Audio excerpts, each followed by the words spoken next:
경배하리 주 하나님, 전능하신 주.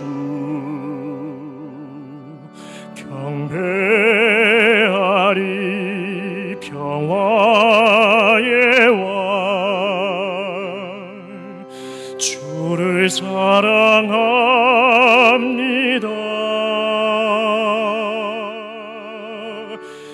경배하리 주 하나님, 전능하신 주. 경배하리 평화의 왕, 주를 사랑합니다. 찬양하세.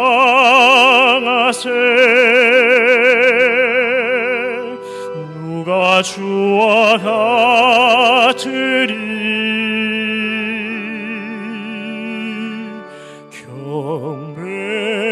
경배하리 주 하나님, 전능하신 주.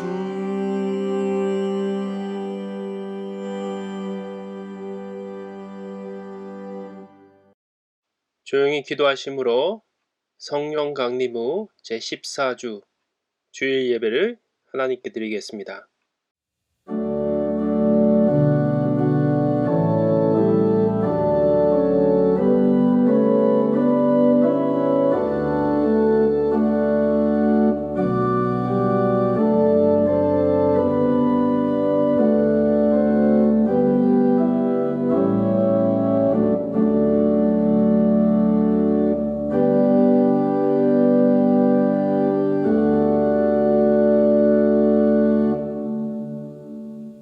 찬송과 영광을 받으시기에 합당하신 하나님, 저희에게 거룩한 주님의 날을 허락하여 주시사 하나님 앞에 불러주심을 감사합니다.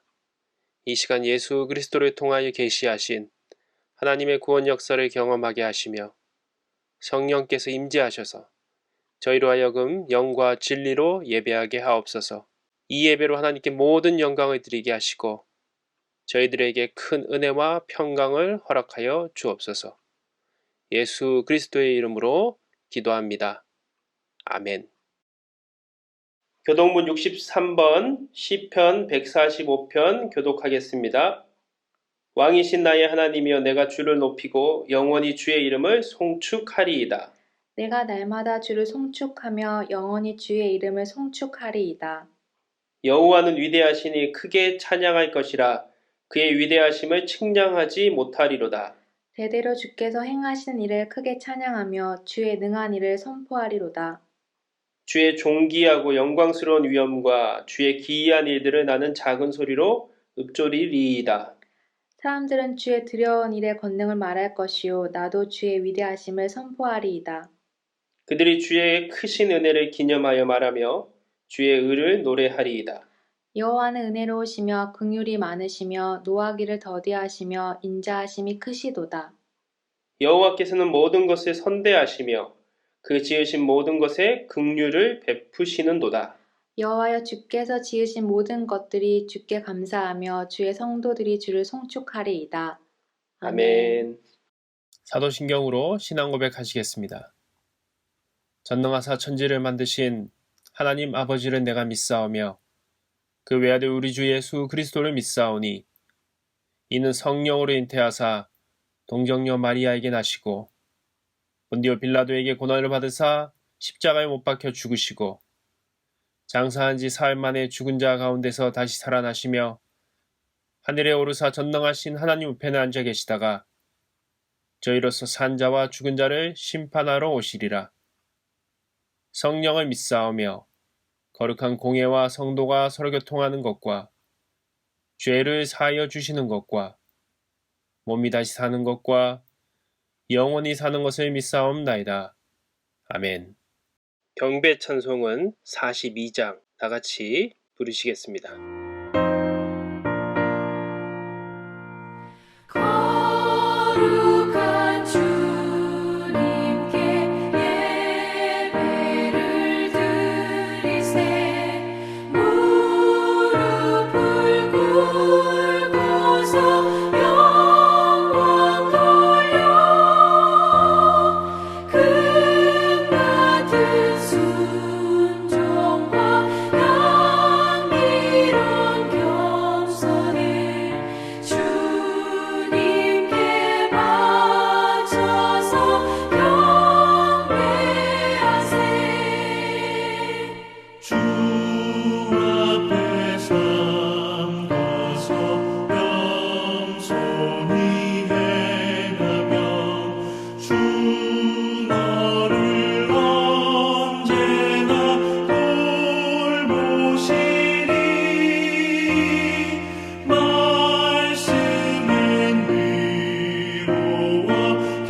우리를 대표해서 정상헌 장로님 기도하시겠습니다. 우리의 생명과 소망이 되시는 전능하신 하나님, 저희들을 택하여 주님의 자녀 삼아 주시고 십자가에 죽기까지 우리를 사랑하여 주신 그 크신 사랑과 은혜에 감사를 드립니다. 복되고 거룩한 주님의 날, 가정과 각자의 처소에서 우리의 마음과 뜻과 정성을 다하여 하나님만 바라보고 진대면 예배를 드리오니 저희들의 예배를 받아주시고 성령 충만한 예배가 되도록 인도하여 주시옵소서. 하나님 아버지, 지난 한 주간도 우리의 걱정과 근심과 염려로 낙심하고 욕심과 교만으로 분주하여 주님과 멀어지는 우리의 불신앙의 모습들을 용서해 주시고 십자가의 보혈의 피로 정결케 하여 주시옵소서. 우리의 반석이시며 산성이 되시는 구원의 하나님 아버지, 코로나로 인한 감염의 확산으로 불안해하며 두려움 속에 있습니다. 저희들 하나님을 경외하고 말씀을 더 가까이 하고 묵상하며 말씀에 순종하여 어떠한 상황에서도 낙심하지 말고 끝까지 견고하게 구별되는 거룩한 예배자의 삶을 살 수 있도록 인도하여 주시옵소서. 하나님의 지혜와 은혜로 안정을 찾게 하시며 위축되고 침체된 우리의 일상과 예배가 회복될 수 있도록 인도하여 주실 줄 믿습니다. 하독교를 사랑하시는 하나님 아버지, 오랜 세월 동안 구원의 방주로서 이 자리를 지켜주신 주님의 은혜에 감사를 드립니다. 주어진 상황 안에서 합력하여 선을 이루고 말씀과 기도가 충만한 구원의 방주로 하나님 사랑과 이웃사랑을 실천하며 다음 세대를 키우는 교회가 되도록 성령께서 인도하여 주시옵소서. 말씀 전하시는 목사님, 주님께서 영육간의 강건함을 주시고 주님의 능한 손과 권능의 편팔로 붙들어 주셔서 오늘 증거하신 말씀 속에서 결단하여 우리의 심령이 회복되고 새로워지는 은혜의 시간이 되게 하시고 다음 한 주간도 넉넉히 이길 수 있는 성령 충만함을 주시옵소서. 질병의 어려움으로 병원에 있는 교우들과 분복무적인 자녀들, 그리고 여러 가지 사정으로 예배에 함께하지 못한 교우들도 주님께서 보호하여 주시고 인도하여 주시옵소서. 우리 모두 늘 주님의 선한 일에 준비함이 되어 소망이 넘치게 하시고 하나님 나라가 든든히 세워지고 확장되어 주님을 기쁘시게 하기를 소원합니다. 오늘도 살아서 역사하시는 우리 주 예수 그리스도의 이름으로 기도드립니다. 아멘.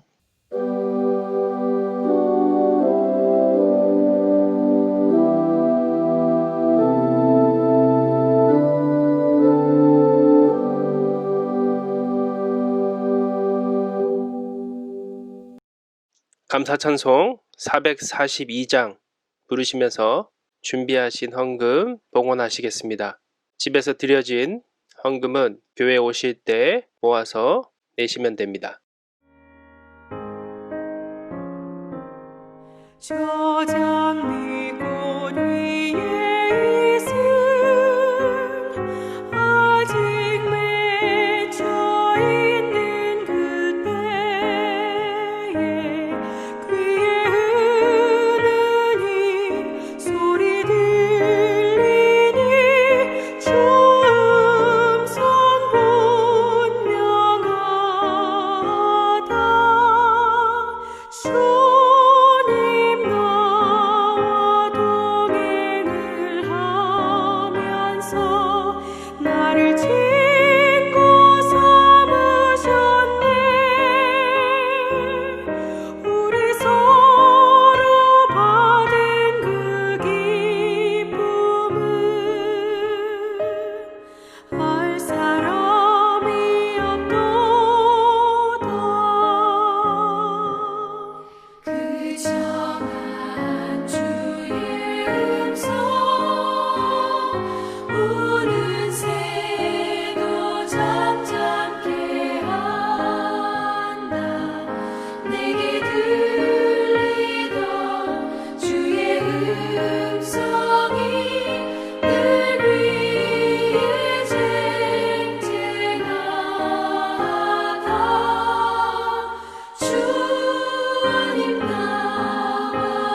친구 삼으셨네.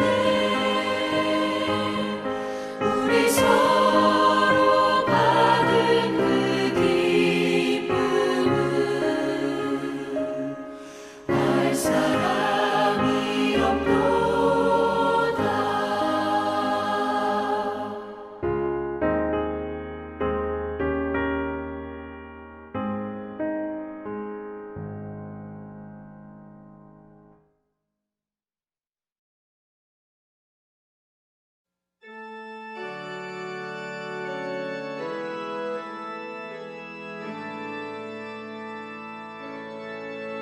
이 시간 주에 감사하며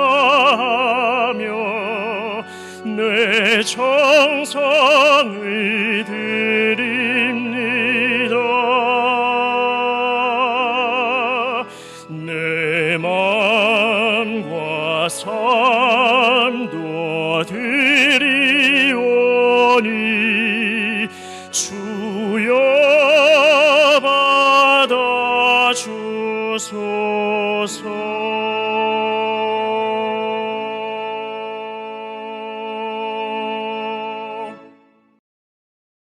교회 소식을 전해드리겠습니다. 신종 코로나19 교회 대응 3단계로 9월 12일 토요일까지 모든 예배를 온라인 예배로 드립니다. 각 가정에서 예배 시간에 맞춰서 온 가족이 모여서 함께 예배를 드리시기 바랍니다. 금요 가정예배 안내입니다.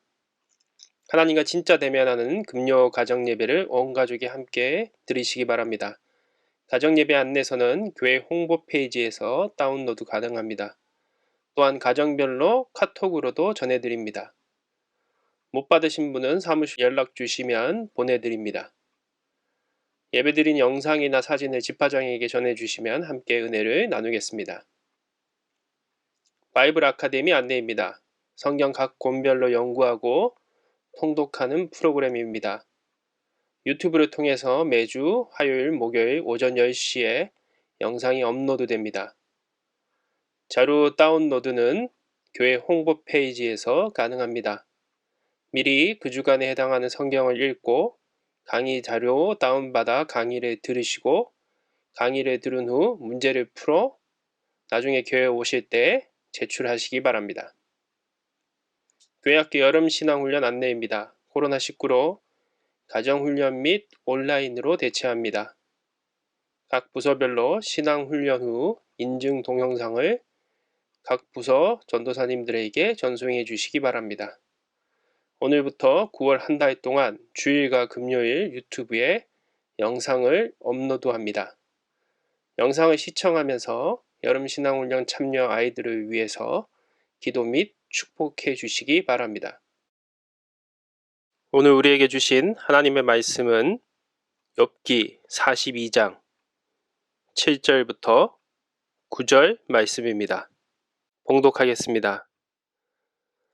여호와께서 욥에게 이 말씀을 하신 후에 여호와께서 대만 사람 엘리바스에게 이르시되 내가 너와 내 두 친구에게 놓아노니 이는 너희가 나를 가리켜 말한 것이 내 종 욥의 말같이 옳지 못함이니라.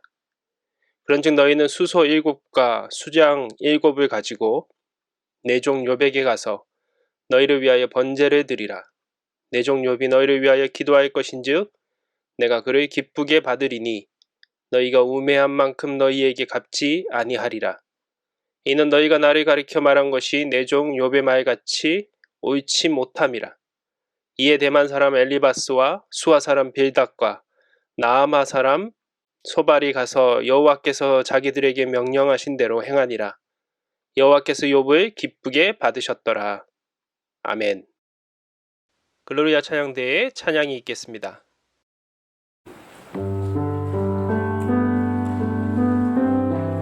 아멘.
이 시간 하나님은 무엇을 옳다고 여기시는가 라는 제목으로 말씀 전하시겠습니다.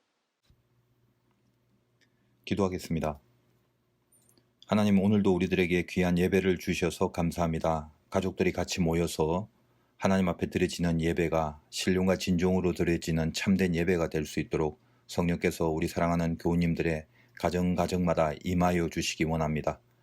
주님 앞에 들은 말씀을 붙잡고 이 어려운 시대에 한 주간을 살아갈 수 있는 큰 힘이 될 수 있도록 집중케 하여 주시고, 각 가정마다 하나님의 귀한 성령의 운행하심이 멈추지 않도록 뜨겁게 역사하여 주시옵소서. 준비하여 드려진 예물이 있습니다. 그 감사의 내용을 주님께서 기억하여 주시어서 더 귀하고 더 아름다운 기름으로 늘 부어주시고, 하나님의 것을 하나님의 것으로 돌린 귀한 손길, 어려운 가운데도 모든 것이 주께로 왔음을 고백하는 아름다운 헌물 위에도 주께서 함께하여 주시어서 세상과는 전혀 다른 하나님만의 방법으로 이끌어 가시는 귀하고 복된 간증이 있을 수 있도록 역사하여 주시옵소서. 영광 가운데 쓸 것을 허락하여 주시고 베풀 수 있는 은혜도 허락하여 주시어서 하나님 앞에 그 모든 것이 기쁘고 감사한 조건이 될 수 있도록 인도하여 주시옵소서. 혹시 생일을 당하여 기념하는 당신의 사랑하는 사람들이 있습니까? 예수님과 동행하며 믿음으로 살아갈 수 있는 귀한 행복을 주셔서 감사합니다. 건강하게 하여 주시고 복되게 하여 주시옵소서. 예수님의 귀하신 이름으로 기도드리옵나이다. 아멘. 오늘도 진대면의 예배를 허락해 주신 하나님께 감사를 드립니다. 코로나 기간 동안에 하나님의 목적하신 중요한 뜻 가운데 하나가 가정 예배의 회복에 대한 것이라고 말씀을 드렸고, 여러 교우님들의 가정 예배의 영상을 보니까 얼마나 마음의 은혜와 안심이 되는지 모릅니다. 특히 이제 어린아이들이 부모님들의 지도로 예배를 드리는 모습이 참 가슴도 뭉클하고, 또 여러분들의 얼굴을 실제로 보지는 못하지만 영상을 통해서 서로 예배를 이렇게 공유하면서 은혜의 교제들이 흘러넘치게 소통하고 있음을 느끼게 됩니다. 든든하고 참 감사합니다. 교회 학교 아이들을 보시면서 저들이 이후에 하나님 나라와 또 우리 교회의 든든한 기둥들이 되게 해달라고 꼭 그렇게 기도를 해주시기 바라요. 아마 확실하진 않지만 다음 주까지는 가정에서 예배를 드리고, 추측컨대 20일부터는 다시 교회에 모여서 예배를 드릴 수 있도록 이 나라의 질병들이 잠잠해지기를 기도해 주시기 바랍니다. 원래는 오늘로서 욥기를 마감하려고 했지만 정말 주님의 뜻이 계신지 하나님을 진대면하는 그런 집중력으로 다음 주일에 가정 예배를 통해서 욥기의 대단원의 막을 내리게 될 것 같습니다. 어쩌면 이 욥기의 하이라이트인 귀로만 듣던 하나님을 이제 이 말씀을 통해서 우리의 영의 눈으로 바라보게 하시면서 욥기의 마지막 메시지를 듣게 하시려는 뜻이 아닌가 싶습니다. 여러분들이 인생에서 가장 편하게 그리고 가장 풀어져 있을 수 있는 그 가정에서 오히려 몸과 마음을 더 거룩하게 긴장하고 하나님의 임재를 구하는 예배로 이 욥기를 마감하는 것이 또 얼마나 뜻깊은 사건인가 하는 생각도 듭니다. 그도 그렇듯이 정금처럼 단련시키는 그 하나님의 마지막 결론이 다음 시간에 다루겠지만 욥의 가정의 회복이 되지 않았습니까? 제가 분명히 믿는 것은 이번 기회를 통해서 우리 가정들이 그 안에 붙어있는 모든 악한 영들과 권세들을 청소해버리는 그런 하나님의 깊은 역사하심이 있는 그런 시간들이 될 것이라고 믿습니다. 전 개인적으로 이번 주간에 3일 동안 가평의 필그림 하우스라는 수양관에 가서 조용한 기도의 시간을 가졌습니다. 이 욥기 마지막 메시지와 또 이 시대를 향한 하나님의 뜻을 묵상하면서 앞으로는 어떻게 해야 될지, 그리고 주님이 어떤 메시지를 주실 것인지를 좀 깊이 묵상하는 시간을 가졌습니다. 태풍이 올라오는 연고 때문에 가끔씩 이제 비가 세차게 내리치기도 했는데, 또 공교롭게도 욥기의 마지막에 폭풍 가운데 임하시는 하나님의 역사가 머릿속에서 오버랩이 되면서 저에게 주시는 은혜도 세차게 다가오는 그런 시간이 되어주었습니다. 수양관에 있으면서 저에게 내내 이제 화두가 된 것은 중요한 게 무엇인가, 그것이었습니다. 중요한 게 무엇인가, 제일 중요한 거 하나를 붙들려면 그게 무엇이어야 하는가, 그 테마에 집중하면서 주님과 속으로 대화를 했었습니다. 여러분 어떻습니까? 제일 중요한 게 무엇입니까? 흔히 하는 말 중에 본질이란 단어 많이 사용하지 않습니까? 본질이 뭡니까? 우리들의 고질적인 문제점이 뭔가 하면 본질이 중요한 건 아는데 본질의 내용이 뭔지를 모른다는 사실입니다. 기독교가 거룩한 힘을 잃어가고 있는 이 상황, 왜 그런 겁니까? 호세아 6장 6절에서 7절에 너무도 분명한 말씀을 주십니다. 내 백성이 지식이 없으므로 망하는도다. 네가 지식을 버렸으니 나도 너를 버려 내 제사장이 되지 못하게 할 것이요. 네가 네 하나님의 율법을 잊었으니 나도 네 자녀들을 잊어버리리라.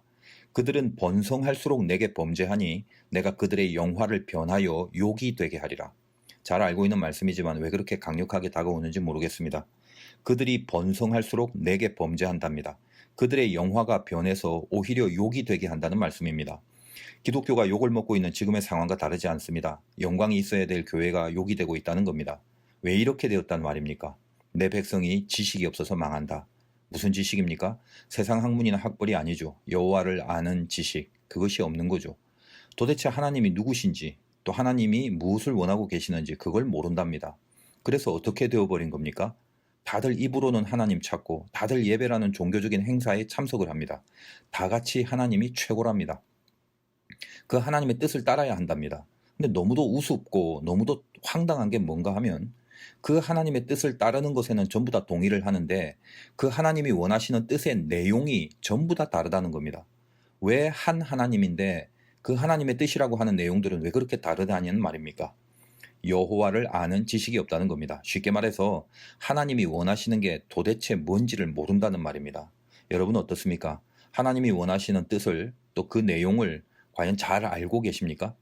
하나님을 아는 지식이라는 것은 누가 얼마나 많은 책을 읽고 공부하고 연구를 했냐라는 것만 의미하진 않습니다. 물론 1차적으로는 성경에 대한 지식이 분명히 있어야 되죠. 그러나 오히려 몰라서 모르는 것은 이해가 되지만 아는데도 모르는 게 있다는 것이 문제입니다. 아니 아는데 왜 몰라? 그런 게 어딨어? 있습니다. 굉장히 많아요. 오리를 가져면 심리까지 가져야 하는 거 알잖아요. 그런데 모릅니다. 내가 뭐 하려고 너하고 같이 가냐 피곤하게 그냥 택시 타고 가라. 그게 우리가 행하고 있는 거 아닙니까? 그러면 아는 것과 모르는 것이 차이가 없죠. 똑같은 거죠. 제가 수양관에서 돌아온 날 피곤해서 이제 집에서 쉬고 있는데 밤에 이제 제 딸 하연이가 이동식 수레 같은 거에 짐을 잔뜩 가지고 집에 들어왔어요. 집에 자기 방이 없다고 학교 다니면서 이제 4년 내내 방학 때도 이제 기숙사에서 지냈는데 이번에 코로나로 기숙사 인원을 감축하는 바람에 자기는 기숙사에서 잘렸다고 이제 짐을 몽땅 다 싸우는 거랍니다. 아무튼 낑낑대면서 박스를 여러 개 갖고 들어오더니까 뭐 그러다 또 나가고 이러니까 내가 짐이 또 있냐 그랬더니 1층에 또 있다고 해서 원래 이제 저희 가족들은 자기 일은 자기가 알아서 하는 독고다이 성향이라서 그냥 다 내버려 두는데 제 엄마도 소파에서 아랑곳 안 하고 누워 있고 저도 이제 바닥에 누워서 뒹굴고 있다가 갑자기 뭐 오리 심리 이 말씀이 생각이 나는 거예요. 그래도 이제 엄마보다는 아빠가 아무래도 이제 인격이 출중하다 보니까 그 낑낑대고 들어오는 그 폼이 불쌍하기도 하고 그래서 아빠 도와줄까 그랬더니 그래 달라고. 그래서 파자마 바람에 오리 심리 이거 묵상하면서 제가 짐을 이제 옮겨줬습니다. 이 말씀을 몸으로 실천하는 참 괜찮은 목사가 아니냐라고 그렇게 한번 생각해 봅니다. 제 표정 보시면 이게 농담이란 거 아실 건데 혹시 이렇게 말만 듣고 그 우리 목사님 참 교만하네 그러시면 곤란합니다. 그래서 이제 여러분은 하나님을 귀로만 들어서는 안 된다는 말이죠. 자, 우리 다시 한번 생각해 봅시다. 왜 우리가 하나님에 대한 지식이 없습니까? 1차적으로 잘못 배운 거죠. 거짓 교사들한테 배운 거죠. 이단들이 하나님 말고 뭐 다른 거 가르치지 않습니다. 그들은 다 하나님 가르칩니다. 성경 말고 불경 가르치지 않습니다. 오히려 더 성경을 열심히 있게 깊이 있게 가르치려고 합니다. 그런데 잘못된 내용을 가르친 결론, 그게 이단이잖아요. 그러니까 아예 못 배웠거나 잘못 배운 거 그런 거는 당연히 하나님에 대한 지식이 없게 되는 결론으로 나타나는 겁니다. 근데 분명히 잘 배웠는데도 그것이 하나님을 아는 지식으로 발휘가 안 되는 이유가 있습니다. 그건 뭘까요? 두말할 것도 없이 자기 욕망 때문입니다. 마귀는 분명한 전략이 있습니다. 모든 것을 동원해서라도 십자가의 도를 상실시키는 거거든요. 십자가가 뭡니까? 자기 죽음입니다. 하나님 뜻 앞에서 자기 욕망을 죽이는 거, 그게 십자가잖아요. 우리나라는 정말 큰 은혜를 받고 있는 하나님 나라임이 분명하고 아직도 뭐 이 땅 곳곳에 바알에 무릎 꿇지 않는 이름 없는 용사들이 많고 드러나지 않는 은밀한 의인들이 여전히 많다는 것을 알고 있습니다. 근데 그들의 공통점이 뭡니까? 그들은 하나같이 말씀 앞에서 자기 욕망을 죽이는 영적 전투를 벌이고 있습니다. 근데 안타깝게도 이 땅의 기독교에 하나님 보시기에 망할 것 같이 보여지는 모습이 있다면 그건 왜 그런 거죠? 하나님에 대하여 안 배운 건 이방이니까 뭐 이방은 예외라고 보고 신자가 주목해야 될 부분은 분명히 배웠는데 잘못 배운 것이 있다는 겁니다. 틀린 사람을 보고 배운 것도 잘못이고 성경을 자기 욕망의 뿌리에 두고 가르치거나 배운 것도 잘못입니다. 어느 시대나 어른이 필요합니다. 참 스승이 필요합니다. 얼마나 많은 신자들이 선배의 모습들을 보고 배우는지 아십니까? 목사들 중에도 마찬가지예요. 보고 배우는 목회가 거의 대부분이라고 보면 됩니다. 그런데 잘못된 것을 보고 있으면 은연중에는 결국 배우게 된다는 것입니다. 교회의 진짜 전통, 바른 전통이 뭡니까? 얼마나 큰 건물, 얼마나 많은 재산, 이게 아니죠. 신앙의 삶을 보고 배울 신자들이 많이 양성된 교회, 그게 진짜 전통 있는 교회 아닙니까? 저는 이 시대를 통해서 정말 하나님이 많은 각성을 주시고 있다고 생각합니다. 어렴풋하게 느끼고 있던 것을 이제는 적나라하게 드러내십니다. 한국 교회가 왜 자꾸 곤두박질 치고 있는가? 이거는 비단 이 코로나 전후의 상황을 말하는 것이 아니라 이미 거의 한 10년 전부터 서서히 이 개신교의 거룩한 영적 권위가 무너져 내리기 시작한 거, 틀림없는 사실 아닙니까? 그 중에 반 이상은 단연코 말씀드리는데 잘못 배워서 그렇습니다. 그리고 나머지는 배웠어도 자기 욕망을 죽이는 전투에 승리하지 못했기 때문이죠. 그러니까 좀 더 정확히 말하면 잘못 배웠다는 것은 자기 욕망을 뿌리에 두고 배웠다는 것을 말합니다. 그러다 보니까 배우면 배울수록 자기 욕망의 강도만 세지게 된다는 거죠. 지금 정강훈이란 사람이 지탄을 받고 있는 것은 엄연한 사실입니다. 그 사람이 어떻게 유명세를 얻게 되었는가 하면 여기서 우리 기독교의 어떤 실체와 그 잘못된 내용들이 드러나는데, 이미 그 오래전부터 부흥사로 청교도 영성훈련이라는 세미나를 많이 열었습니다. 주로 어디에서 했냐면 경기 이남, 충청 이남권에 있는 그런 교회 목사 사모들을 중심으로 세미나를 인도했습니다. 이제 여러분도 아시겠지만 수도권을 제외한 그런 교회들이, 특히 시골 교회들은 사정이 참 많이 어렵습니다. 저도 시골에서 목회를 해봐서 너무 잘 알고 있는데, 대부분 시골교회 목사님들은 깊은 곳에서 어떤 컴플렉스나 열등감을 가지고 목회를 하는 경우가 많습니다. 물론 다 그런 건 아닙니다. 인간적으로는 충분히 이해를 합니다. 그래서 제가 이제 시골에서 목회하면서 교제를 나누던 대부분의 목사님들이 기회가 주어지기만 하면 도시로 와서 일명 큰 교회에 담임되고 그렇게 되고 싶은 로망을 갖고 살아가고 있어요. 그리고 그 시도를 수차례 하시는 분들도 많습니다. 나이 드신 분들 중에는 저를 좋아하는 한 목사님은 늘 저만 보면 하는 말이 있어요. 임 목사, 젊을 때 빨리 시골에서 벗어나. 기회만 되면 얼른 나가. 아니면 나처럼 평생 여기 있어야 돼. 정말 저를 위한 진심으로 그렇게 충고를 해주시는 분이 있었습니다. 시골 교회의 교인들의 구성은 보통은 이제 그 지역에서 오랫동안 살아온 분들이라서 어떤 그 터줏대감들이 주도권을 쥐고 있는 경우가 태반이에요. 도시에는 인원이 많은 교회라면 아무리 그 교회의 별종들이 다 모여 있다 할지라도 인원이 많다 보니까 대강 섞여 있어서 그 두드러진 영향력이 그렇게 나타나진 않습니다. 그런데 시골에서 작은 교회들은요, 좋으면 한량없이 좋고 또 골치 아프면 평생 스트레스가 돼서 목회를 하게 됩니다. 자, 같은 신학교 나오고 같은 공부했는데 누구는 도시에서 큰 교회 목회하고 시험 쳐서 임지가 결정되는 것도 아니고 결국은 아버지 잘 만나거나 가족이나 인맥이나 돈이나 그런 정치력으로 목회지에 부임을 하다 보니까 시골에서 아무런 인맥도 없이 목회를 하는 자기 자신이 큰 교회의 어떤 목사들과 비교가 될 수밖에 없는 거죠. 그런 심리들이 인간적으로는 충분히 이해는 갑니다. 그러나 제가 혹시 이제 이 설교를 듣고 힘들게 목회하시는 목사님들에게 욕을 들을지도 모르지만 감히 말씀드리건대 이미 그런 생각을 하는 순간부터 종으로서의 자질이 희석되는 것은 분명하다는 겁니다. 덧붙여서 또 욕을 들을 수 있는 말이지만 저는 시골에서 목회할 때 가장 많이 기도하고 오히려 가장 깊이 기도하고 가장 놀라운 간증들이 굉장히 많았었습니다. 하나님을 심장으로 느끼는 그런 일들이 늘 지속되었던 시간이었습니다. 또 솔직히 그 시간이 그리울 때도 상당히 많습니다.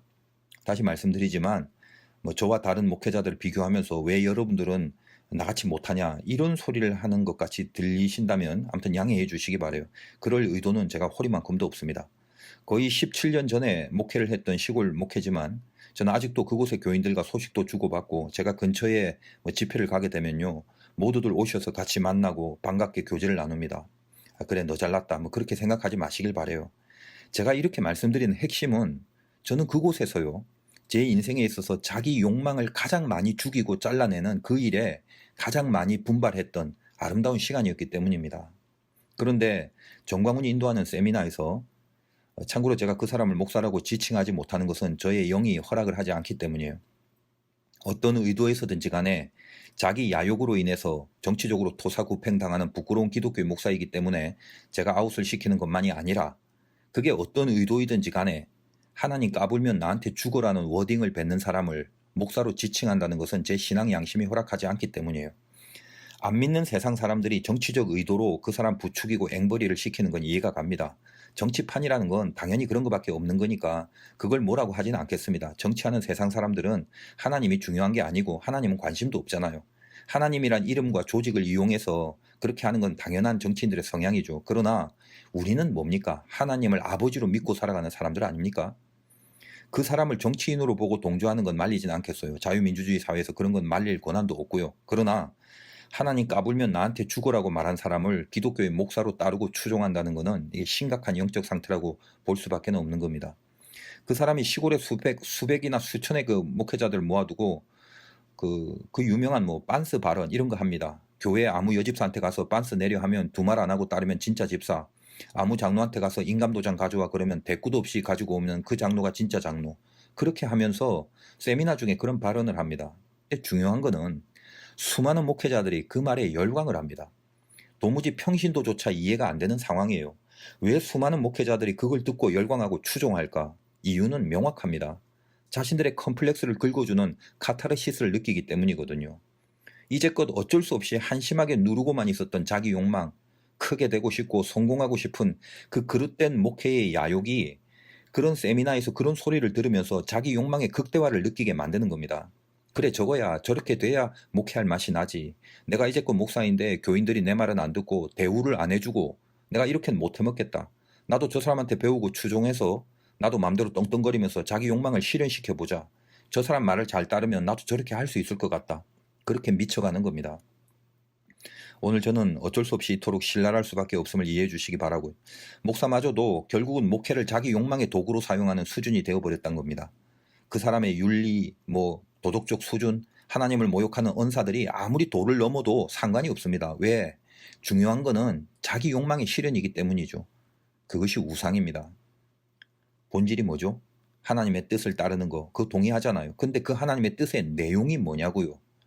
바로 그 하나님의 뜻의 내용을 돌판에 새겨서 내려온 모세는 자기 욕망의 극대화를 위하여 하나님을 금송아지로 하자고 하면서 춤추고 날뛰는 무리들을 봅니다.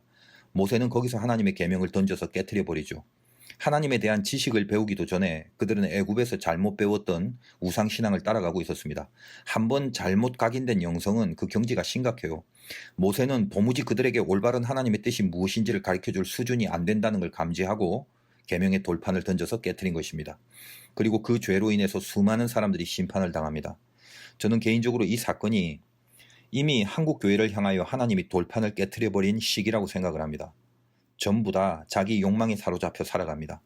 하나님의 욕망을 이루어 드리려고 돌판에 새겨진 말씀을 따라서 자기 욕망을 죽여야 하는 것이 믿음이건만 그와는 반대로 자기 욕망을 이루기 위해서 하나님을 도구로 사용하는 그 신앙을 갖고 살아가고 있다는 것입니다. 그리고 그것을 믿음으로 착각하고 있는 거죠. 지금 한국교회가 집중해야 될 것이 무엇입니까? 성경의 역사는 그럼에도 불구하고 그 후에 이 약속을 이루시는 가나안의 진군을 이루게 하시고야 맙니다. 모세는 하나님께로부터 다시 두 번째 계명을 돌판에 받게 됩니다. 그것이 듀트로노미, 즉 두 번째 말씀이란 뜻을 가진 신명기서입니다.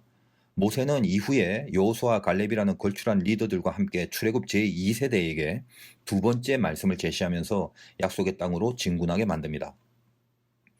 지금 이제 이 역사, 이 가나안 땅으로 향하는 2세대의 역사에 매진하지 않는다면 우리는 광야에서 머물러 죽게 되는 몰골이 될지도 모릅니다. 그럴 리가 있겠냐마는 저는 하나님의 은혜와 약속을 믿기 때문에 이 나라에 허락하신 하나님의 은혜의 뜻을 뺏기고 싶지도 않고 절대 뺏기지 않을 것임을 제가 간절히 믿습니다. 우리 편에서 그럼 해야 될 일이 뭔가? 여호와를 아는 지식이 없어서 망해버린 그 경지가 아니라 다시 말씀을 들고 일어나서 이제 새로 자라나는 세대에게 하나님만이 진리고 예수만이 구원임을 선포하고 어떻게 살아야 하는 것이 하나님의 뜻인지 가르쳐야 됩니다. 무엇이 옳은 것인지를 구별할 수 있는 영적 지식을 가르치고 키워내야 한다는 거예요. 정말로 여호와에 대한 지식, 그걸 붙잡고 살아갈 수 있도록 만들어야 된다는 것입니다. 신명기를 붙들고 이스라엘은 결국 가나안으로 입성하는 영광을 보게 되지 않습니까? 하나님이 누군지, 그분의 뜻이 무언지를 내용적으로 배우고 학습하고 적용하면서 그들은 드디어 이 약속의 땅에 들어가 승리와 영광을 선포하게 됩니다. 저는 이런 생각을 하고 있다 보니까 이 가정예배를 드리는 우리 교회 학교 아이들의 영상의 모습을 보면서 그냥 저도 모르게 가슴이 뜨거워지고요. 뭉클한 은혜가 올라오는 겁니다. 요즘 얼마나 헷갈리고 얼마나 혼란스럽습니까? 경제적 고난이 엄습하고 부동산 문제는 심각하고 정치가 흉흉하고 그러나 제일 중요한 거 그 배후에 서려 있는 영적인 공격들 얼마나 기승을 부리고 있는지 모릅니다. 분명히 종말의 시기를 살아가고 있는 것이면 틀림없습니다. 그러면 제일 중요한 게 뭔가? 복잡할 때는 단순화시켜야 됩니다. 도대체 우리에게 중요한 게 뭡니까? 새삼스럽게라도 그것부터 다시 잡아야 한다는 것입니다. 하나님의 뜻이 무엇인가? 모세가 가지고 내려온 계명은 그 핵심이 신약에 와서 해석이 됩니다. 기독교는 누가 뭐라고 해도 결국은 사랑이지 않습니까? 저번 시간에 말씀드렸지만 모든 율법의 핵심은 십계명이고 그 십계명은 두 가지로 정리됩니다. 위로는 하나님 사랑, 아래로는 이웃 사랑. 이 뻔한 내용이 우리가 믿는 기독교의 핵심 계명입니다. 저는 그 신앙생활하면서 늘 좀 갈등이 있었던 적이 있어요.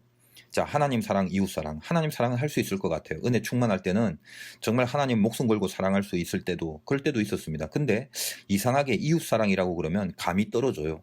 하나님 사랑보다 훨씬 별로 그 신이 잘 안 나요. 도대체 뭘까? 왜 그럴까? 그런데 그건 비단 그 당시 저의 문제가 아니라 많은 신자들이 공통적으로 그런 경향이 있다는 것을 알게 되었습니다. 자기 문제를 위해서는 3일 동안 하나님께 금식으로 기도하라면 열심을 내고 밥도 안 먹고 기도할 수 있어요. 그런데 자기를 위해서는 3일을 굶어도 되는데 옆 사람 용서하라면요 3초도 못하는 이 불편한 진실을 어떻게 이해할 수 있겠습니까?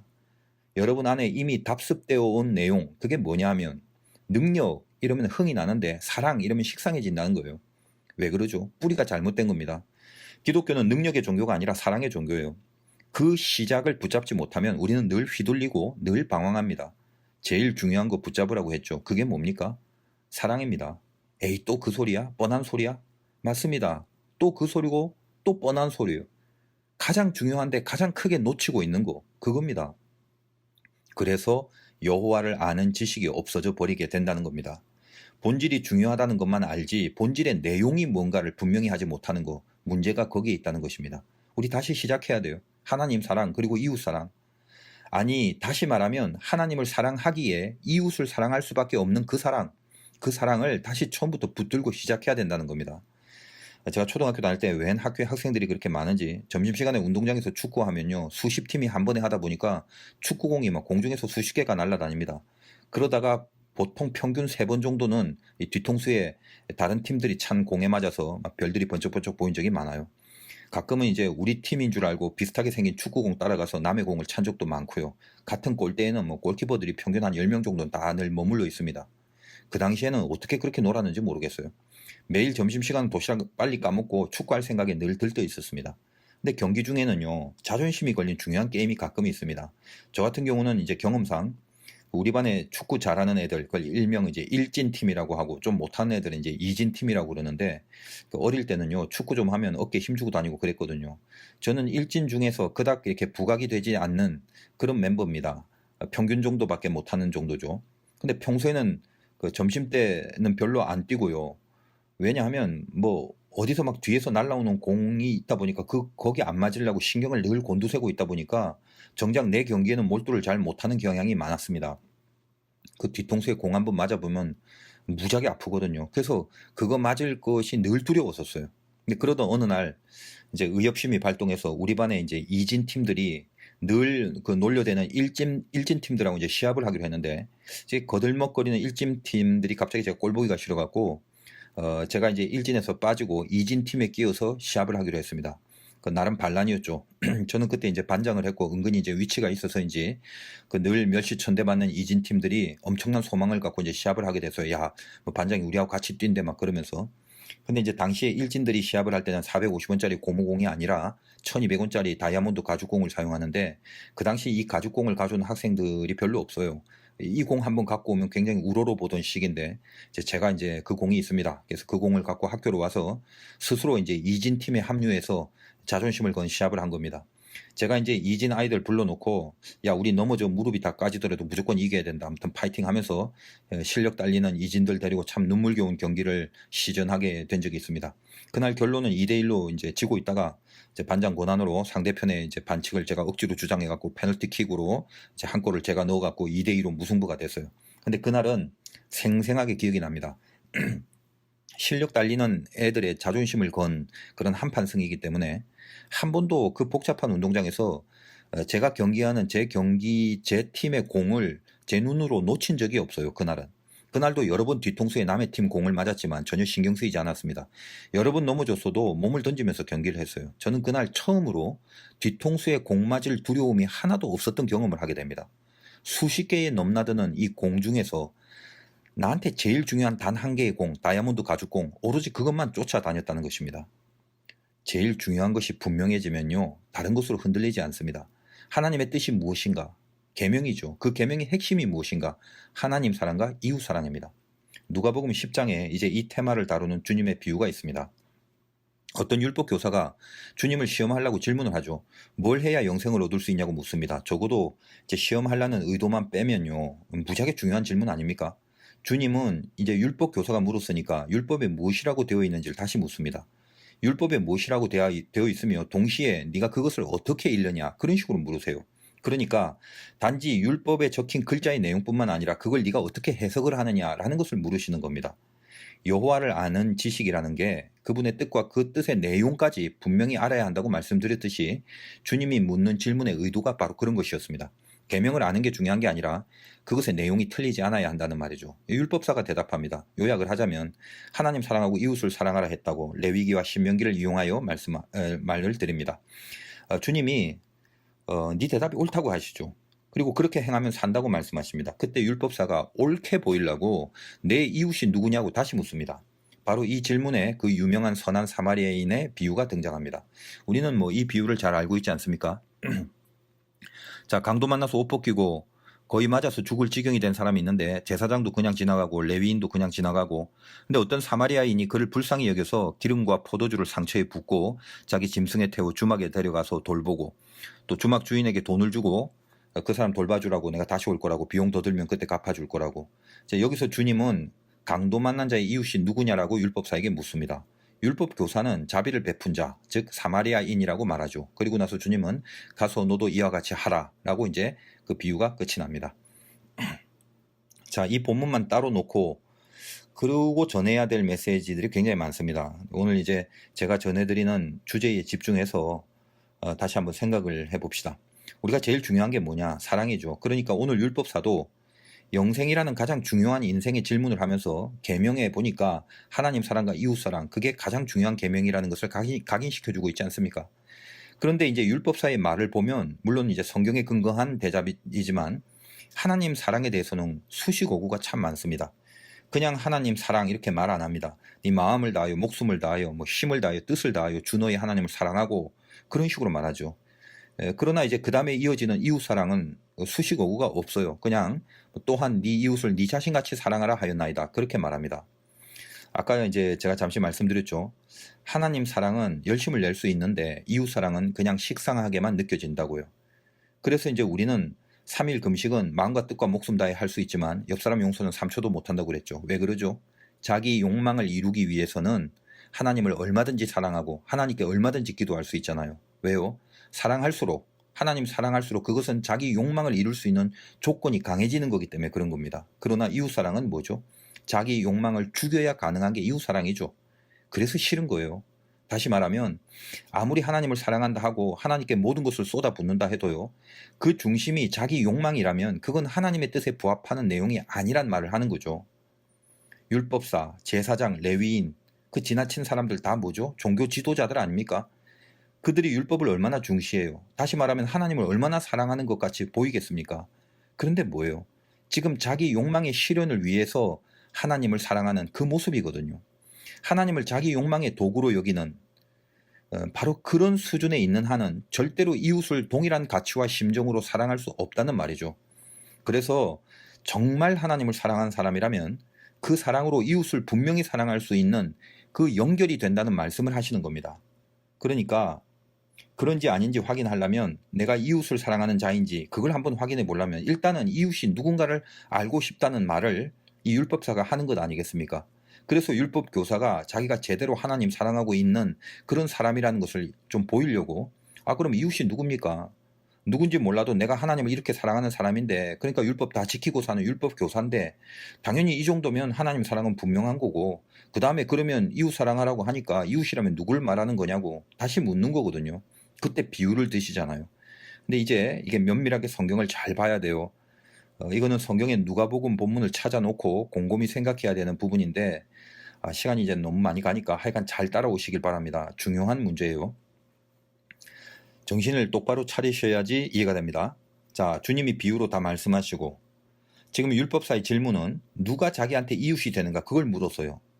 다시요, 율법사가 뭘 물었다고요? 누가 내 이웃이냐고. 예를 들면 주님이 야, 네 이웃 그 뭐 옆집에 사는 개똥이 아빠가 이웃이야. 그랬다면 율법사가 그 개똥이 아빠 내가 그 뭐 먹을 거 있으면 늘 나눠 먹고요. 뭐 돈도 꿔주고요. 교회도 같이 다니고 뭐 내가 세례받게도 했다고요. 등등 신나게 말할 그 폼을 잡고 있는데 주님이 이 비유를 끝내고 뭐라고 질문하시냐면 이 사마리아인의 비유 끝나고 네 생각에 즉 네가 한번 곰곰이 생각해봐라. 이 세 사람 중에 누가 강도 만난 자의 이웃이겠냐 그렇게 물으시거든요. 그러니까 이거 지금 객관식입니다. 보기가 뭐죠? 이 세 사람 중에 1번 제사장, 2번 레위인, 3번 사마리아인입니다. 정답은 그 세 개 중에는 하나밖에 없죠. 3번 자비를 베푼 자입니다. 그거죠. 자, 다시 한번 생각해 보세요. 율법사가 뭘 물었습니까? 내 이웃이 누구냐?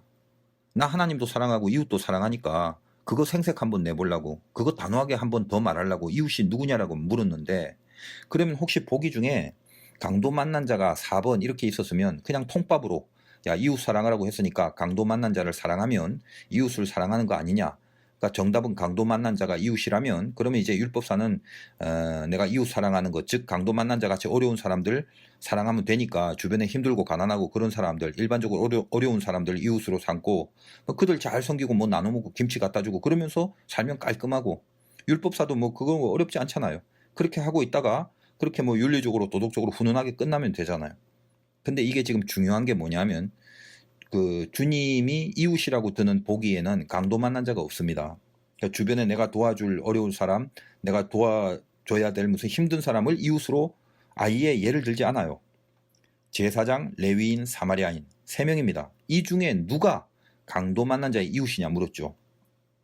강도 만난 자는 적어도 그 이웃의 범주에서는 제외시켜버린 겁니다. 그러면 일단 정답은 상식적으로 봐도 율법사가 말하기를 그 사마리아인입니다. 그러잖아요. 그게 딩동댕이죠 그게.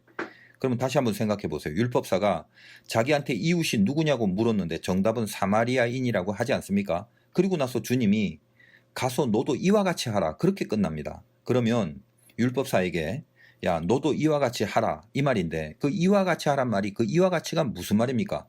사마리아인이 강도 만난 자에게 한 것 같이 지금 네 이웃이 사마리아인이라고 이미 결정났지 네 입으로.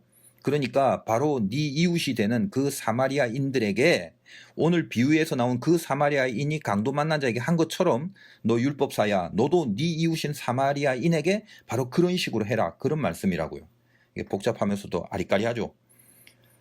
지금 이것이 숨어있는 메시지가 있는 거거든요. 사마리아인이 어떤 존재였습니까? 유대인이 인간 취급 안 하고 개라고 하지 않습니까? 남북왕국이 분열되고 북쪽 수도가 사마리아인이었죠. 사마리아였는데 아수르가 북왕국을 점령하고 사마리아 땅의 사람들을 자기 나라 포로로 데려가고 사마리아 땅에 이방 족속을 이주시키면서 혼혈을 강제하는 바람에 완전히 그 땅이 이방 족속으로 피를 섞어버리죠. 그래서 남유다인들이 사마리아인은 자기 백성이라고 생각을 안 하는 것입니다. 그러면서 서로가 반감을 느끼면서 원수지간이 되잖아요. 그런 정서가 신약시대 때까지 내려온 겁니다. 그래서 이제 성경에 보면 주님이 사마리아 땅을 지나면서 그 사마리아인들이 주님의 무리들을 받아들이지 않는 모습을 보고 이제 제자들이 열받아갖고 저것들 불을 내려갖고 다 그냥 꼬실려 버리겠다고 그러니까 주님이 막 꾸짖으시는 그러면 안 된다고 이렇게 꾸짖으시는 장면이 그게 누가복음 9장에 나옵니다. 그리고 누가복음 10장에 선한 사마리아의 비유가 나온다는 말이죠. 이 연결고리도 참 굉장히 중요합니다. 이 10장에서 이 비유를 할 때 제자들이 그걸 듣고 속으로 뜨끔했겠죠.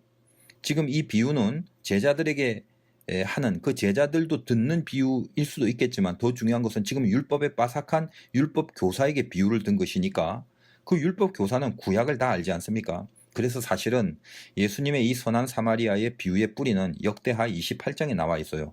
여기 하나의 사건이 나오는데 이게 내용이 길다 보니까 여러분들 지금 잠깐 놓치면은 어디 다른 데 갑니다. 다시 한번 집중을 해 보시기 바래요. 역대하 28장에 보면 당시 그 남유다 아하스 왕이 있는데 그 신통찮아요. 우상 숭배를 하고 그랬는데 하나님이 그 아하스 왕과 남유다가 우상 숭배를 하다 보니까 북이스라엘을 들어서 남유다 사람을 20만 명을 포로로 잡아갖고 재물을 노략하고 사마리아로 끌고 옵니다. 사마리아는 북이스라엘이라고 그랬죠. 근데 그때 오데시라고 하는 선지자가 나옵니다. 이 선지자를 통해서 하나님이 메시지를 전하는 장면이 나와요. 시간 관계상 그 본문을 다 살펴보고 싶지만 알아서 나중에 읽어보시기 바라고 요약하면 그거예요.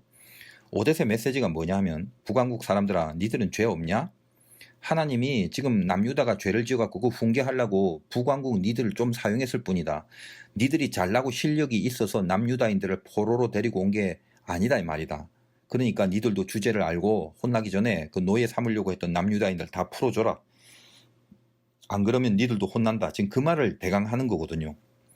이제 그 말을 듣고 나서 북이스라엘의 지도자들이 이제 정신 차리고 남유다 포로들한테 옷도 가져다 입히고 먹이고 마시게 하고, 그래서 그 부분 성경의 표현을 보면 참 이게 기가 막힌 게, 기름을 붓고 나귀에 태워서 여리고 성에 이르러 포로들을 그 가족들에게 다 돌려주고 사마리아로 돌아갔더라. 이 사건이 나옵니다.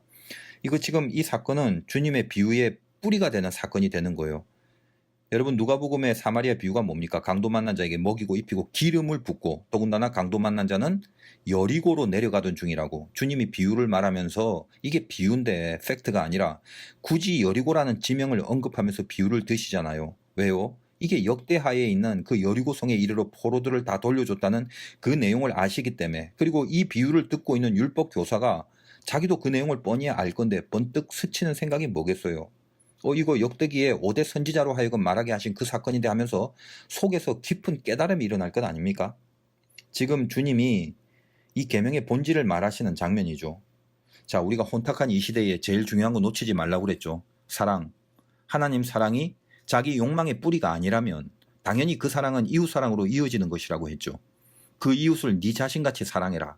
지금 그 말을 이해해야 됩니다. 네 자신같이 사랑해라. 내 이웃을 내 자신같이 사랑해라는, 그 네 자신같이 사랑하라는 것은 무슨 내 몸처럼 그렇게 아끼고 내 몸을 위하는 것처럼 그렇게 위해주란 말입니까? 물론 이제 그런 의미도 있겠지만 지금 잘 연결해 보세요. 다시 선한 사마리아인의 비유에서 이웃이 누굽니까? 사마리아인이죠. 그 사마리아인을 이웃으로 제시하신 주님의 비유의 배경이 뭐냐면 역대하의 본문이죠. 거기에 등장하는 사마리아인이 누굽니까? 북이스라엘 사람들이죠. 그들이 포로로 잡아온 유대인들을 다시 풀어주고 기름 붓고 먹이고 입히고 낙이 태워주고 한 그 사람들 아닙니까? 그것이 결국은 북이스라엘이고 비유에 등장하는 사마리아인과 같지 않습니까? 그들에게 선지자 오뎃이 말한 핵심이 뭐예요? 왜 그렇게 풀어주고 왜 그렇게 잘해주라고 했습니까? 니들 북이스라엘이 뭐 잘나서 그렇게 포로를 많이 잡아올 수 있었던 것이 아니다. 니들도 동일하고 니들도 죄 가운데 있는데 하나님이 너를 좀 사용하셔서 남유다에게 각성을 좀 주시려고 한 거다. 그러니까 니들은 잡아온 남유다의 포로를 노예로 삼아서 의기양양할 이유가 하나도 없다는 걸 알아라. 그러니까 빨리 풀어줘라 그 말이죠. 이제 이걸 신앙으로 좀 신앙적 정리를 하면 네 이웃을 네 자신같이 사랑하라. 즉 너 자신같이, 너도 자격도 없고 너도 죄인인데 하나님이 너를 사랑해서 영생과 구원과 은혜를 베풀어서 그래서 살려주셨잖아. 그런 너를 한번 봐라. 네가 아무 공로 없이 저들과 동일한 죄인인데 내가 너를 사랑해서 너를 용서한 것 같이 너도 네 이웃을 바로 그렇게 용서받은 너 자신과 같은 원리로 저들을 사랑하라. 이 말이 네 자신같이 사랑하라 이 말이란 말이에요. 저들이 네가 용서할 만한 이쁜 짓을 해서 그를 조건으로 그렇게 잘했으니까 그걸 조건으로 사랑하라는 말이 아니죠. 여러분이 주님의 계명 가운데 이웃을 사랑할 때 그 이웃이 사랑할 만한 조건이 있어서 사랑한다면 그건 계명적 사랑이 아닙니다. 저들은 여전히 염장을 지르고 있고 내가 사랑할 만한 내 편에서의 인간적 조건을 갖춰놓은 게 아니란 말이에요. 그런데 뭐 때문에요? 너 자신처럼 사랑해라. 너도 하나님 앞에 그런 사람인데 네가 용서받고 그런 너를 하나님이 사랑한 것과 같은 원리로 네가 정말 그 하나님의 사랑을 안다면 네 이웃에게 아무런 실력과 너에게 이득이 되는 조건이 하나도 없지만, 그래서 사랑하는 것조차 억울해 할지도 모르겠지만 그 사랑을 네가 받은 사랑의 원리로 사랑하라는 거예요. 결론 단순한데 과정이 워낙 치밀한 거라서 이제 이해가 안 되면 곤란해요. 다시 정리하면, 야 율법사야, 우리 선한 사마리아의 비유를 통해서 주님이 율법사에게 하는 말이 이런 거겠죠. 율법사야, 너 구약 잘 알지? 네 이웃이 누구냐 하면 네 말대로 지금 이 본문과 비유 속에 네가 사마리아인이라고 했지. 보기 3개 중에 네 말대로 사마리아인 맞아. 그러면 너도 이와 같이 해. 그게 이웃 사랑하는 것이 되는 거야. 다시 말하면 이 비유에서 사마리아인이 강도 만난 자에게 자비를 베풀잖아요. 너 잘 알지? 구약에서 북이스라엘 사람, 즉 사마리아인이 남유다인들 다 풀어주고 자비 베풀어준 거 알지? 지금 그 역사를 비유의 단서로 사용하신 거잖아요. 너 전문가니까 딱 들어보면 느낌 오지? 그러면 북왕국이 왜 포로를 풀어줬어? 자기들이 그렇게 포로를 노예 삼을 조건이 아니거든. 자기들도 하나님 앞에 동일한 죄인이잖아. 그래서 자기들의 자격이 없음을 깨달아서 선지자 말에 순종하게 된 거거든. 마찬가지다. 야, 율법사야, 너도 북왕국이 포로를 풀어준 것처럼, 그리고 비유에서 사마리아인이 강도 만난 자에게 자비를 베푼 것처럼 너도 가서 사마리아인이 이렇게 한 것과 같은 원리와 같은 동기를 가지고 네 이웃, 즉 사마리아인, 어쩌면 그들은 이미 혼혈이라서 하나님 백성이 아니라고 결정을 지어버린 바로 그들을 향해서 너도 실은 율법가라 하지만 동일한 죄인인데 으쓱대지 말고 저 이방인과 다름없는 그들을 네 이웃으로 삼아서 사랑해줘야 하는 거, 그것이 계명의 핵심이란다. 그 말을 하는 거예요. 선민의식, 율법을 준수하는 아브라함의 족속과 그의 자손, 선택받은 특별한 존재, 선택받은 특별한 백성, 그래서 우리만이 아니라 저 안 믿는 이방을 향해서 네가 하나님께로 받은, 조건도 없이 받은 사랑으로, 그 원리로 이웃을 사랑하는 것까지 가는 게 정말 하나님 앞에 사랑받은 자의 모습이다라는 말을 하는 거죠. 여러분, 하나님 사랑하지 않습니까? 하나님 다 사랑하시죠. 그러면 내가 자기 욕망의 도구로 하나님을 사랑하는 게 아니라 진짜 하나님 사랑한다면 이웃을 사랑하는 것으로 증명을 해야 됩니다. 네 자신같이 사랑해야 해. 그 말을 하는 거예요. 그게 무슨 말이죠? 내 몸 아끼듯이 하란 말 아니랬죠. 내가 빵 1개 먹으면 쟤도 1개 주고, 내가 빵 2개 먹으면 쟤도 2개 주고, 그런 개념이 아닙니다. 내가 하나님께 은혜와 자비를 자격 없이 받은 거, 그런 나 자신처럼 저 안 믿는 영적 이방인들 원수같이 여겨주고, 열받아서 기독교를 개독교라고 부르고, 저 영적 사마리아인들, 안 믿는 저 백성들을 너희가 사랑해야 하는 거, 그것이 하나님을 정말로 사랑하는 자들이 마땅히 가져야 될 영적인 자비라는 것을 말하는 것입니다. 오늘날 주님의 교회가 이 세상을 향해서 취해야 될 태도가 무엇인지, 세상 사람들을 위해서 우리가 왜 지금 안 모이고 있어야 하는지 이제 이해가 되십니까? 단지 지금 교회의 처신에 대한 합당한 메시지를 주려고 지금 이 말씀을 드리는 건 아닙니다. 혼탁한 시대에 우리가 제일 중요하게 여겨야 하는 그것을 절대로 잃어버리지 말자는 것이죠. 하나님이 오늘 본문에서 욥이 옳다고 선포하십니다. 그리고 욥의 세 친구들은 틀렸다고 진단을 해버리십니다. 엘리바스, 빌닷, 소발에게 노하십니다. 니들 재물 가지고 와서 번제 드리랍니다. 그런데 오늘 본문 8절을 보면, 그런즉 너희는 수소 7, 수량 7을 가지고 내 종 욥에게 가서 너희를 위하여 번제를 드리라. 내 종 욥이 너희를 위하여 기도할 것인즉 내가 그를 기쁘게 받으리니 너희가 우매한 만큼 너희에게 갚지 아니하리라. 이는 너희가 나를 가리켜 말한 것이 내 종 욥의 말같이 옳지 못함이라. 욥에게 가서 욥이 제사장급이 돼서 저들을 위해 기도하랍니다. 그 친구들을 가져와 직접 하나님 앞에 번제를 드린 게 아닙니다. 욥을 통해서 하는 거죠. 그리고 하나님은 저들을 위해서 대신 기도해주고 제사를 드려준 욥을 기뻐 받으신다고 합니다. 욥을 기뻐 받으심으로 욥의 친구들이 직접 하나님 앞에 제사를 안 드렸지만 그 욥을 받으심으로 그 친구들을 받으신다는 거거든요. 여기 엘리후가 없는 이유는, 제가 그동안 욥기를 다루면서 엘리후는 정말 뜬금없이 등장한 이상한 존재라고 했죠. 이 엘리후가 바로 욥기 초반에 등장한 사탄의 분신이라고 말씀드렸습니다. 사탄은요, 용서받을 존재가 아니죠. 그래서 없는 겁니다. 욥의 세 친구들만 욥을 통해서 용서를 받고 그들을 기뻐 받으신 게 아니라 욥을 기뻐 받으심으로 이 본문이 끝납니다. 고난의 마지막 열매가 여러분 무엇인 것 같습니까? 저는 아무리 생각해도 분명해요. 모든 신자의 고난은 결국 예수라는 열매로 끝납니다. 얼마나 이 고난이 복구되고 얼마나 채워지고 빈 곳이 얼마나 메꿔지고 손익분기시 얼마나 정확하게 회복되었는가, 이런 것이 고난의 열매나 연단의 결론이 아닙니다. 하나님이 옳다고 하시는 그 의의 칭하심이, 그게 예수고 그것이 열매입니다. 참 이상하고 참 신비합니다. 고난이라는 건 살다 보면 어떻게 끝나고 어떻게 지나가는지 모르지만 시간이 지나면 그냥 흘러가는 것 같아요. 그런데 하나님 안에서, 그 하나님 안에서 연단을 이루어내는 그 고난은요, 늘 분명해요. 항상 가슴속에 예수가 덩그러니 앉아 계십니다. 저는 정말로 이 열매가 너무도 큰 증거가 됩니다. 여러분, 세상에 안 믿는 사람들도 고난을 통해서 연단을 받을 수 있어요. 시련이라는 게 인생을 강하게 만드는 경우가 저 세상 안 믿는 사람에게도 분명히 있습니다.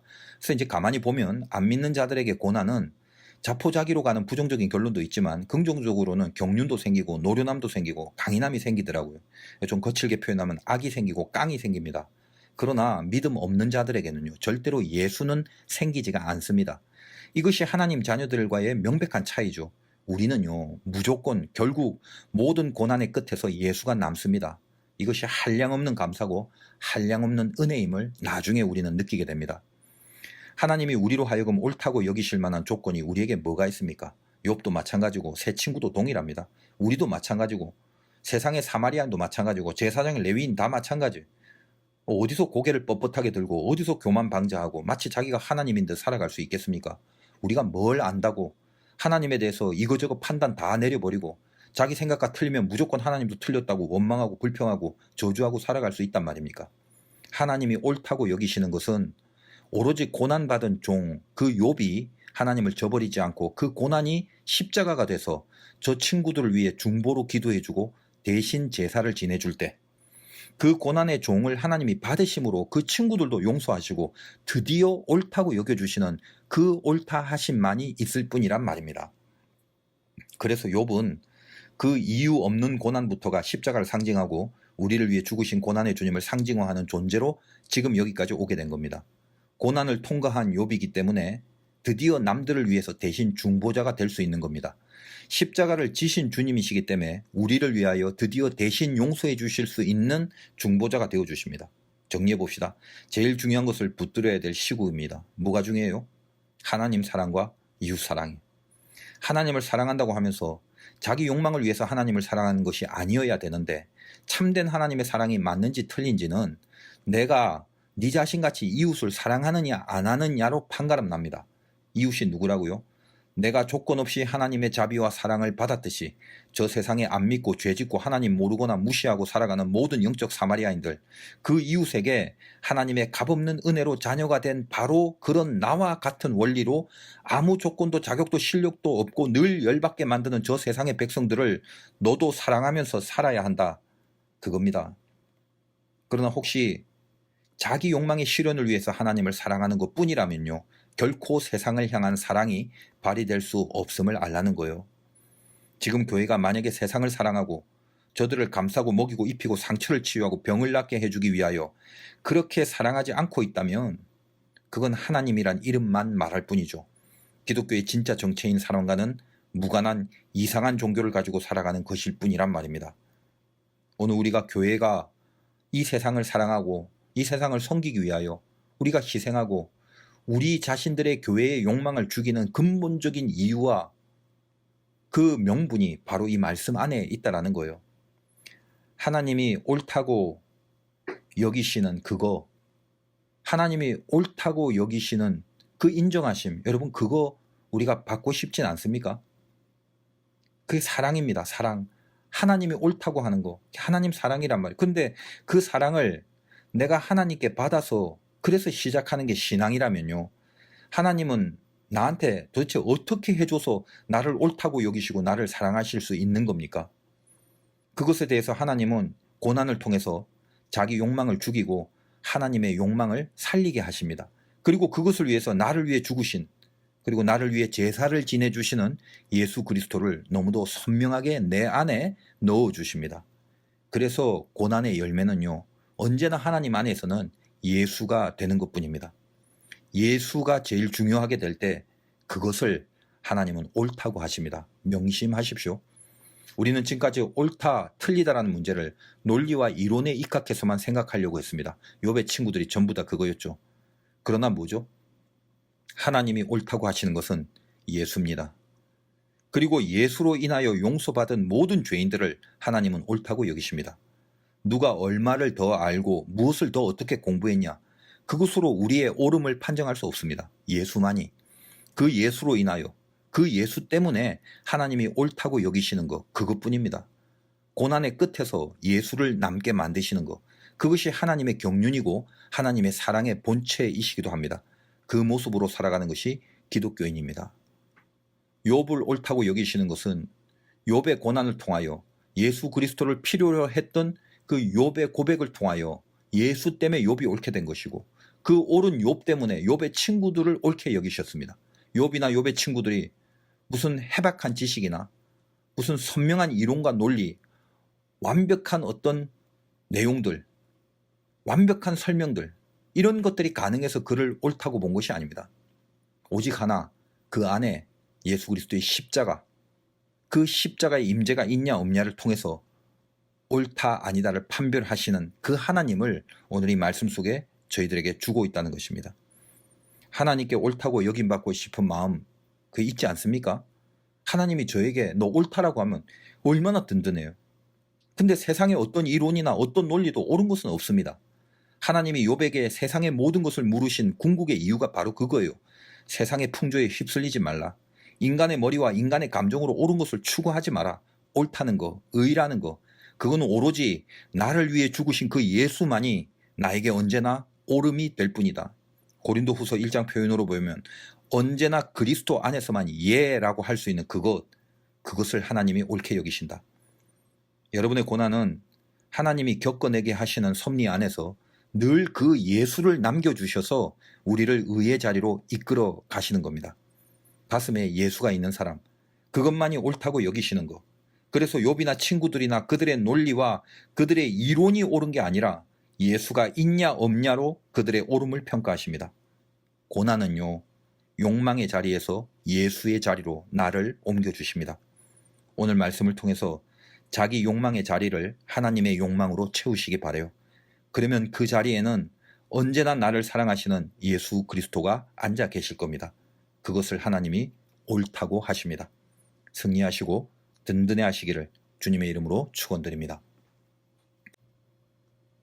지금은 우리 주 예수 그리스도의 무한하신 은혜와 하나님 아버지의 깊고 크고 넓으신 사랑하심과 성령님의 깨닫게 해주시고 감동 감화로 붙잡아 주시는 그 은총이 오늘도 예수로 인하여 하나님이 옳다고 여기시는 그 신앙의 삶을 살아내기로 이 말씀 앞에 이 가정의 예배 안에 고개 숙이고 결단하는 사랑하는 모든 성도님들 머리 위 지금부터 영원토록 함께 하시기를 간절히 축원하옵나이다. 아멘.